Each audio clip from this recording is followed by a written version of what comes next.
Did you know your company may be eligible for up to a tax refund of $33,000 per W-2 employee? Brian Goodwin, a tax credit expert within Centex, joins us now. Brian, what is the employee tax credit?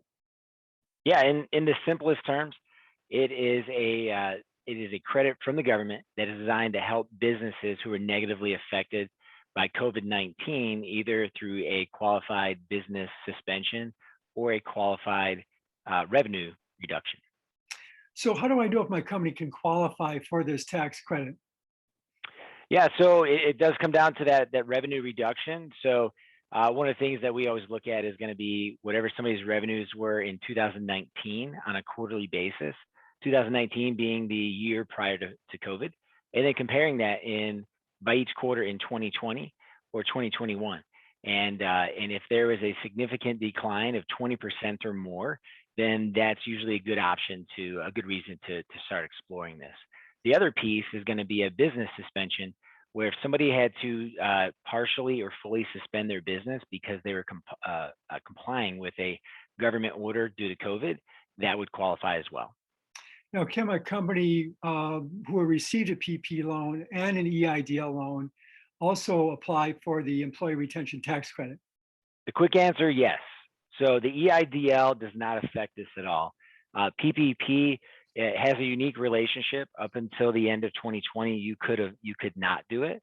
The Mhm. law was changed, and now you can have both of those programs. And that's one of the things that a lot of people are missing out on, is they don't realize that the employee retention credit is now able to be used with the PPP loans.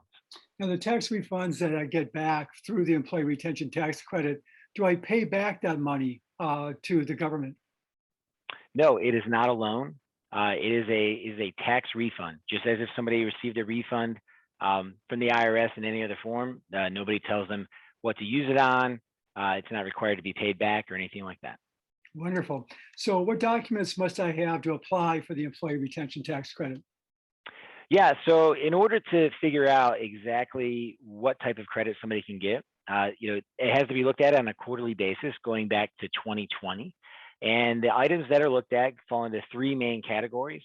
One's going to be financial numbers, two will be payroll data, and Mhm. three will be PPP data.